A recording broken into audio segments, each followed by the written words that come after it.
Kung Lao watches Sub-Zero kick Raiden into a pillar from the balcony. Raiden looks up, then climbs the pillar to the level above. Sub-Zero eyes him, then kicks 2 legs out from under a table, turning it into a ramp. He uses it to vault through the air and kick Raiden on the upper level.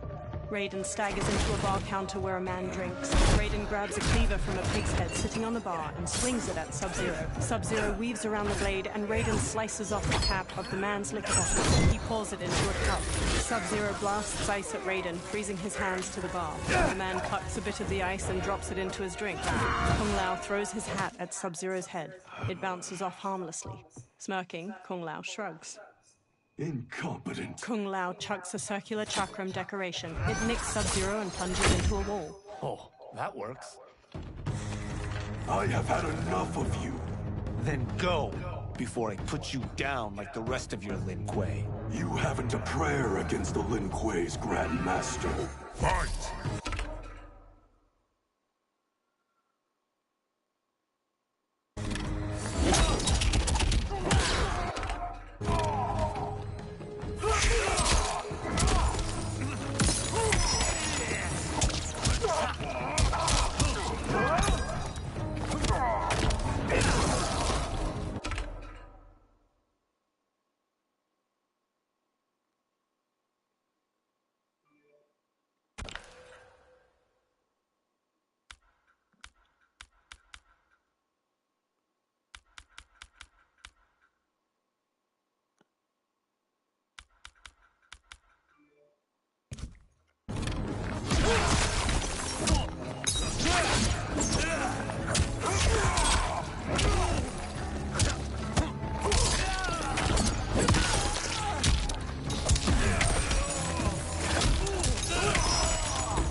Prayer against the Lin Kuei's Grand Master.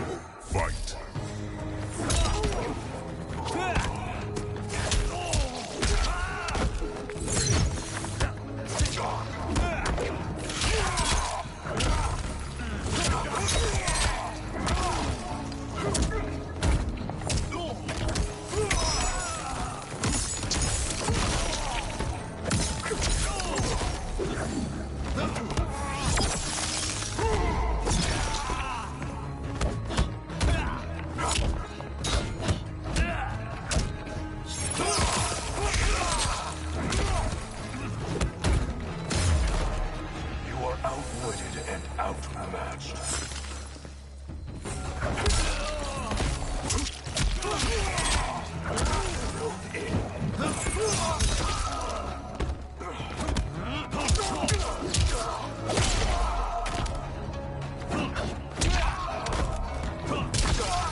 The attacker hits the victim's face with a hook, then twists their arm to break their shoulder. Sub-Zero slides on ice shards which stab up through his victim's abdomen and skull. He then chops down with an ice wall hammer.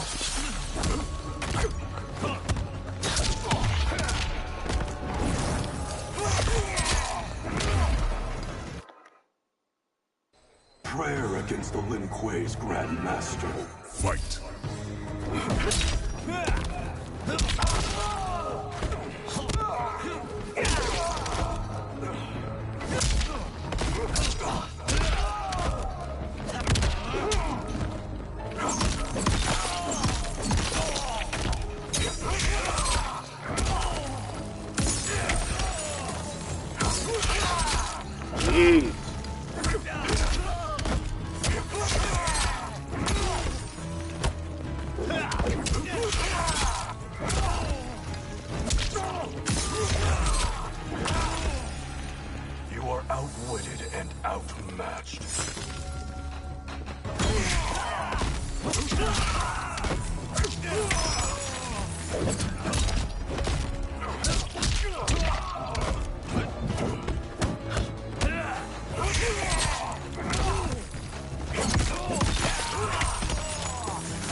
Prayer against the Lin Kuei's Grand Master.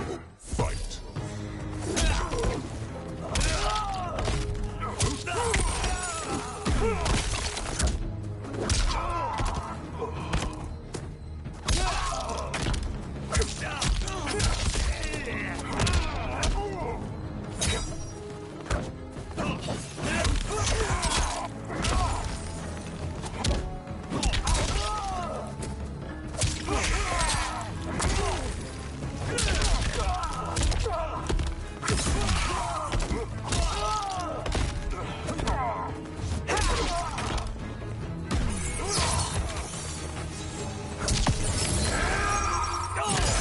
The attacker hits the victim's face with a hook, then twists their arm to break their shoulder. Sub-Zero slides on ice shards which stab up through his victim's abdomen and skull. He then chops down with an ice war hammer.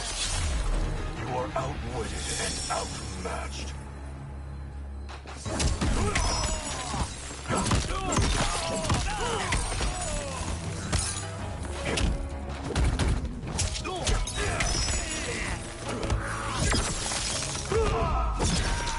Shivering yet.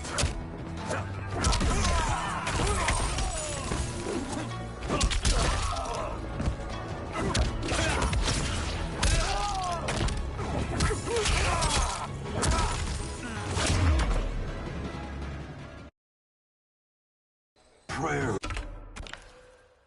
against the Lin Kuei's Grand Master. Fight!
Sorry, but I have to ask.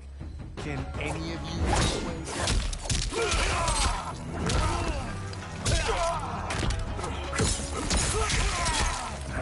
Fear the Lin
The attacker hits the victim's face with a hook, then twists their arm to break their shoulder. Sub-Zero slides on ice shards which stab up through his victim's abdomen and skull. He then chops down with an ice wall hammer.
Prayer against the Lin Kuei's Grand Master.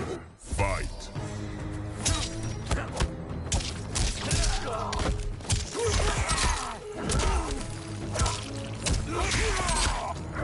Numb to the pain.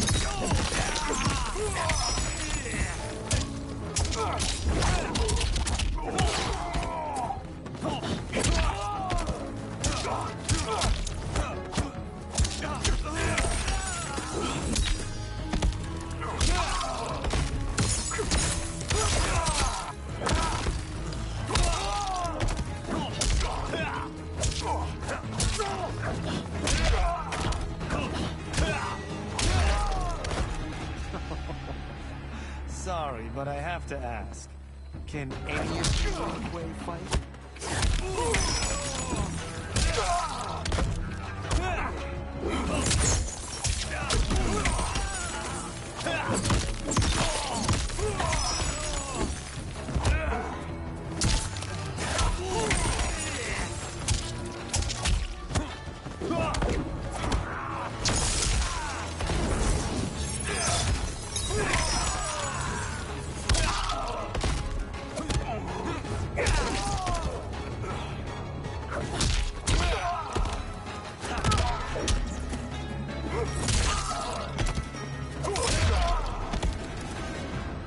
Are you sure you're a Grandmaster? Kung Lao picks up his hat, then eyes the chakram decoration stuck in the wall. He strokes the hat's brim. Interesting. Kung Lao! Over here! Raiden checks Madame Beau's pulse as she lies inert, eyes shut. Kung Lao hurries over to them. Madame Beau. She's out cold. Oh no, is she... Dead? Not yet. She gets to her feet, lips a cigarette, then ignites it with a lighter. Madame Beau! How are you... Kung Lao! The hooded man with the glowing white eyes approaches them. Madame Beau takes a drag from her cigarette while the man meets her eye. So, Madame Beau, are they ready? A bit thick in the head, perhaps. But they are ready. His eyes are glowing. I am Lord Liu Kang, God of Fire and Protector of Earthrealm. God? Earthrealm? Madame Beau has been preparing you for this moment since you were boys. Today, you have proven worthy of joining my champions. This fight was a test? Of your ability and character, yes. Liu Kang looks to the upper level. Ihan, Kuai Liang. Smoke, Scorpion, Sub-Zero, and the other numerous Lin Kuei warriors get to their feet. Kung Lao crosses his arms and crinkles his nose as Sub-Zero and Scorpion step to him and Raiden. The others stand along the balcony. Sub-Zero and Scorpion stand on either side of Liu Kang. So these two aren't thugs? The Lin Kuei is a centuries-old clan dedicated to Earthrealm's defense. You keep saying Earthrealm. Don't you mean Earth? You boys have so much to learn. Earth is only a part of Earthrealm. Earthrealm itself is one of many realms. Together, they comprise the whole of the universe. The realms can be fierce, bitter rivals. That's why we need champions to defend ours. The time draws near for the grand martial arts tournament between Earthrealm and the realm of Outworld. Held once each century, it allows each realm to demonstrate its strength. While our realms are at peace, there are Outworlders who would prefer us to be at war. Our victory in the tournament will temper their zeal. I've taught you everything I can. You must finish your training with Lord Liu Kang. More training? These two couldn't defeat us. What? They were pulling their punches. Had we not held back, you would not have survived. Come. The monks at the Wuxi Academy await to continue your tutelage. I am ready, Lord Liu Kang. And you, Raiden? Leave Fengjian? I'm needed here. Earthrealm needs you, Raiden. You'll best serve the village by being one of its champions. I understand. Excellent. I will join you soon. First, there are other champions I must gather. Sunlight soaks through a jungle canopy. A man in a leather jacket and wide-brim hat hacks through the foliage with a machete. Another younger man with a backpack and rifle trails behind him. The men pause. We're off the map. We should go back, recheck the route. It's this way. The man with the hat slices through the jungle as he strides forward. The pair slow to a stop and look out at a massive human skull carved into the front of a stone edifice, a large doorway at its mouth.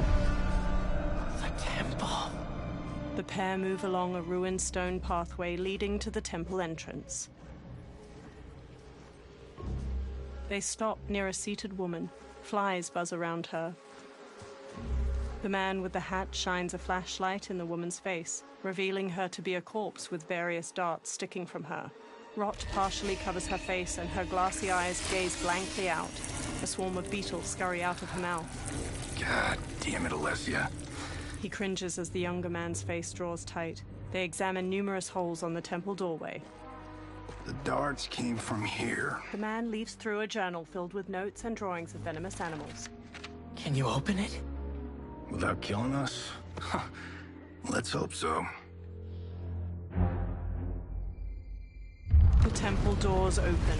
Light streams past the two men and into the dusty entryway of the temple. Both turn on their flashlights and step inside. They walk through a broad hall. Thick pillars with human figures carved into them line its walls. They turn a corner. Sunlight floods through ruined parts of the wall to their left, and small weeds rise from cracks in the stone floor. Turn them off. They turn off their flashlights. And we're definitely getting warmer. The pair moves down an aisle hedged in by low walls. Lines of fire flicker along the top of each wall. How are these still burning? Oil bubbles up from the ground. The chamber channels it somehow. They move to a doorway blanketed with ivy at the end of the aisle and pause. The two men hop down a short ledge and continue forward. The man with the hat leads the younger man down a path winding through various tall rock formations. They enter a vast chamber. Metal hooks hang from the ceiling over flames flickering in a central circular dais where the rotting body of a man sits on a throne made of intricately carved stone. He holds an ornate metal shield in one hand and a mace in the other. Kataravala! And his shield! What? Silver liquid shimmers around large stones in the floor beyond. So? There's metal in the floor. It's not just any metal. It's liquid mercury. Shit, that stuff's toxic. Fatal. Only step where I step. The man with the hat carefully picks his way across the path of stones, the younger man close behind. The younger man steps onto a different stone and starts to fall. The man with the hat grabs his shoulder. Huh? What did I say? The man with the hat steps back on another stone. It sinks a little. The two men sprint across the stones as liquid mercury floods out of channels and ruined pillars surrounding the dais. The man with the hat reaches the other side. The younger man stumbles, then leaps to solid ground. I'm sorry. Not now. He examines the reflection of a pillar in the liquid mercury surrounding the dais. He eyes the pillar itself. Get out the explosives. That's our bridge? Do this right, it'll fall across. The younger man sets explosives at the base of the pillar.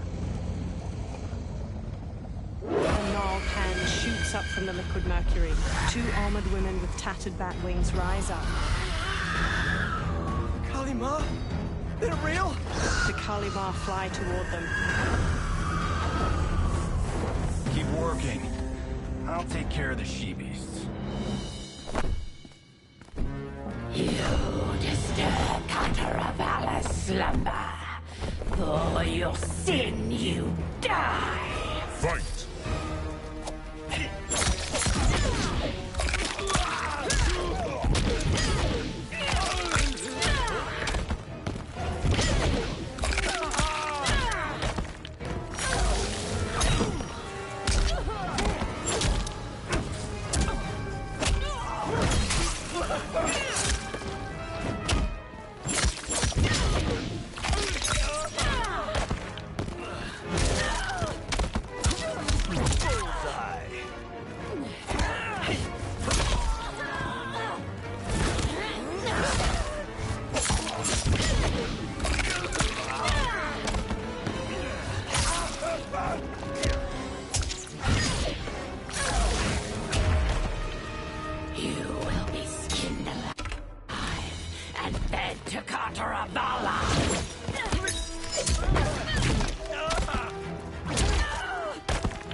slumber.